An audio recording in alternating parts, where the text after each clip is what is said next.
लोधीपुर नाम के एक छोटे से गांव में आकाश अपनी पत्नी और 2 बच्चों राजा और पिंकी के साथ सादगी भरी जिंदगी जीता था। आकाश की जलेबी की खुशबू दूर दूर तक फैल जाती थी। घी में तली हुई कुरकुरी और रस से भरी जलेबी देखते ही लोगों के मुंह में पानी आ जाता।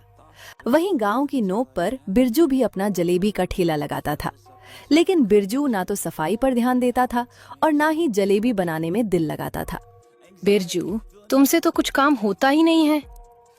जलेबी बिकती नहीं और रोज जल्दी ठेला बंद करके घर आ जाते हो। ऐसे कैसे चलेगा घर? अजीत, मतलब भाग्यवान। मैं क्या करूं? पूरे दिल से जलेबी बनाता हूं, तेल भी सही, चाशनी भी गाढ़ी। फिर भी जब नहीं बिकती तो इसमें मेरी क्या गलती? गलती किस्मत की है, और वो किस्मत मुझे तुमसे शादी करके मिल गई। देखो आकाश को, उसकी जलेबी पर तो लोग टूट पड़ते हैं। मेरी भी तो वही जलेबी है, वही हाथ, पर शायद भगवान ने मेरे हिस्से में खाली ठेला ही लिखा है। काश मेरी शादी आकाश से हुई होती, कम से कम पेट तो भर जाता। ये सुनकर बिरजू का दिल जैसे टूट जाता है। ठंडी सुबह थी, कोहरा इतना घना था कि सामने का रास्ता भी साफ दिखाई नहीं दे रहा था। बिरजू अपने ठेले पर खड़ा खड़ा झपकी ले रहा था। ना घर में इज्जत है, ना बाहर कोई पूछने वाला। लोग कहते हैं मेहनत करो, पर मेहनत तो मैं भी करता हूँ। फिर मेरी जलेबी क्यों नहीं बिकती? अगर आकाश इस गांव में ठेला न लगाता तो मेरी जलेबी भी चल जाती। हर बार वही आगे निकल जाता है। ठंड और गुस्से में उसके दिमाग में एक गलत ख्याल आता है। वो खुद से लड़ता है, पर मन की कमजोरी हावी होने लगती है। उलझे हुए मन के साथ वो आकाश के ठेले की ओर बढ़ जाता है। अरे बिरजू, क्या बात है? आज तूने अपना ठेला नहीं लगाया? सुबह सुबह मेरे ही ठेले पर आ गया। क्या बताऊं आकाश भाई, ठेला लगाकर भी क्या फायदा? गांव वाले जलेबी तो आपकी ही खाते हैं। अरे ऐसा मत बोल यार, मेहनत करने वाले को भगवान कभी खाली हाथ नहीं रखता। चल मेरे लिए भी जलेबी लगा दे, आज हाथ बढ़ जाएगा। मैं क्या करने जा रहा हूँ?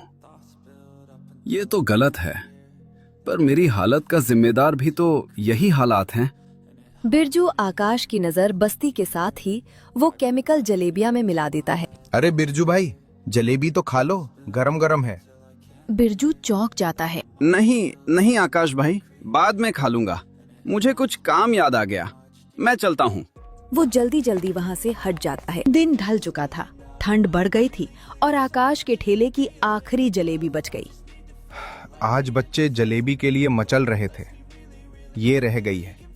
घर ले चलता हूँ, बच्चों के काम आएगी। वो ठेला बंद करता है और तेज कदमों से घर की ओर करें।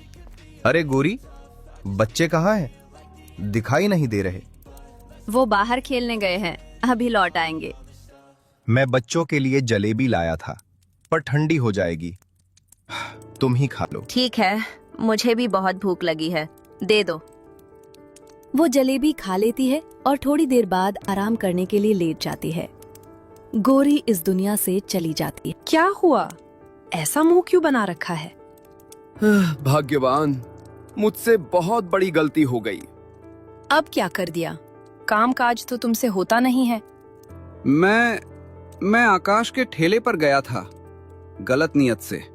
मैंने सोचा था कि उसकी जलेबी खाने वालों की तबीयत बिगड़ेगी और लोग मेरे ठेले पर आएंगे। क्या तुम इतना नीचे गिर सकते हो? मुझे नहीं पता था कि आकाश वो जलेबी घर ले जाएगा और उसकी पत्नी को। हे भगवान, ये तो मैंने कभी सोचा भी नहीं था। तुमसे मेहनत नहीं होती और दूसरों की जिंदगी से खेलने चले हो। कम से कम उसकी ग्राहक होते तो भी। ये क्या कर डाला तुमने? उसकी पत्नी, घर की लक्ष्मी। भाग्यवान, मुझसे पाप हो गया, मुझे माफ कर दो। बस किसी को मत बताना। मैं किसी को नहीं बताऊंगी, लेकिन अब तुम्हारे साथ नहीं रह सकती। भाग्यवान, ऐसा मत करो, मैं सुधर जाऊंगा। दरवाजा बंद हो गया। घर में सन्नाटा छा गया।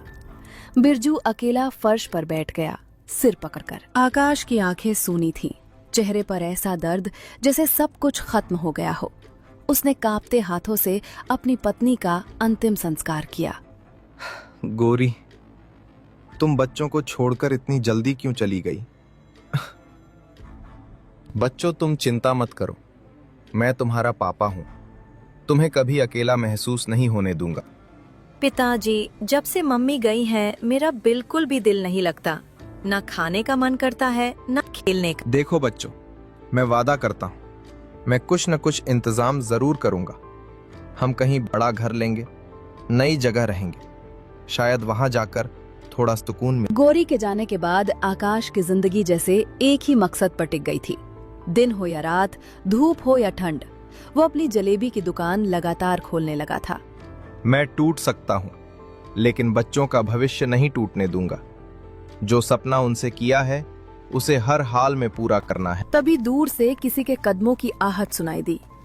अरे आकाश भाई, इतनी रात तक जलेबी का ठेला खोल रखा है, आराम नहीं करना क्या? नहीं भाई, आराम तो बाद में भी हो जाएगा। अभी तो मुझे पैसों की बहुत जरूरत है। सुना है भाई, घर में बहुत बड़ा दुख हुआ है, भगवान तुम्हें हिम्मत दे। दुख तो है भाई, लेकिन बच्चों के सामने मुझे मजबूत बनना है। उनके सपने मेरी नींद से ज्यादा जरूरी हैं। हिम्मत वाला आदमी है तू। चलो फिर मेरे लिए गर्मा गर्म जलेबी लगा दो। लो भाई, गरम है, संभाल कर खाना। ग्राहक ने एक जलेबी तोड़ी, खाकर मुस्कुरा दिया। आज भी वही स्वाद है आकाश भाई, सच कहूं तो ऐसी जलेबी पूरे इलाके में कहीं नहीं मिलती। ग्राहक पैसे देकर चला गया। आकाश कुछ देर तक खाली सड़क को देखता रहा। हाँ, कुछ ही दिनों में गांव में एक नई चर्चा शुरू हो गई। गांव के बीचों बीच, ठीक मुखिया जी के घर के सामने, एक बड़ा और सुंदर घर बनना शुरू हो गया था। अरे मुखिया जी, आपने देखा आपके घर के सामने कितना बड़ा घर बन रहा है? हाँ, देख तो रहा हूँ। समझ में ही नहीं आ रहा कि आखिर किसने इतना बड़ा घर बनवा लिया, वो भी मेरे घर के सामने। मुखिया जी, एक बात कहें, जब ये घर पूरा बन जाएगा ना, तो आपकी पुरानी इज्जत थोड़ी कम हो जाएगी। वो कैसे? अरे, जिस किसी का भी ये घर होगा, लोग उसी की तारीफ करेंगे। इतना बढ़िया घर, लोग कहेंगे कि इससे अच्छा तो मुखिया जी का भी नहीं है। अरे नहीं नहीं, इज्जत घर से थोड़ी होती है, इज्जत तो ओहदे से होती है। मेरे सामने, मेरे घर से भी बड़ा, ये कैसे हो सकता है? गांव में ऐसा कौन निकल आया जो मुझसे आगे बढ़ गया? कई महीनों की मेहनत के बाद आखिरकार वो दिन आ ही गया। नया घर पूरी तरह बनकर तैयार हो चुका था। आकाश अपने बच्चों के साथ नए घर के बाहर खड़ा। तभी गली की तरफ से गांव का राजू आता है। अरे आकाश, ये घर तेरा है क्या? हाँ भाई, यही मेरा घर है। अरे वाह, तूने तो कमाल कर दिया यार। जलेबी बेचकर इतना बड़ा और सुंदर घर। सच बता, कभी सोचा था कि ऐसा दिन भी आएगा? नहीं भाई, कभी नहीं सोचा था। बस इतना सोचा था कि बच्चों को कोई कमी महसूस ना हो। वही सपना मुझे हर रोज ठेले तक खींच लाता था। घर तो इतना बढ़िया बना है कि मुखिया जी के घर से भी अच्छा लग रहा है।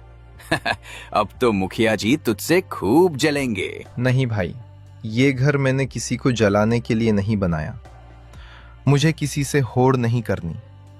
तो फिर किसके लिए? अपने लिए और अपने बच्चों के लिए। उनकी ख्वाहिश थी कि पापा हमारा भी बड़ा घर हो। बस उसी ख्वाहिश ने मुझे दिन रात मेहनत करना सिखाया। सच कहूं आकाश, आज तुझसे एक बात सीखने को मिली। पैसा मेहनत से आए तो उसमें घमंड नहीं, सुकून होता है। आकाश के नए घर की चमक मुखिया जी की आंखों में चुभ रही थी। सुबह होते ही उन्होंने अपना गमछा कंधे पर डाला और सीधे बिरजू के ठेले की तरफ चल दिए। अरे बिरजू, सुना है तेरी पत्नी तुझे छोड़कर चली गई? हाँ मुखिया जी, कुछ बात हो गई थी, इसलिए चली गई। अरे कैसी बात हो गई थी, हमें भी तो बता जरा। मुखिया जी, बताने लायक कुछ नहीं है। आप बताइए, जलेबी खाने आए हो या नहीं? नहीं रे बिरजू, मैं तेरी जलेबी खाने नहीं आया। मैं तो तेरी भलाई की बात करने आया हूँ। मेरी भलाई? वो कैसे?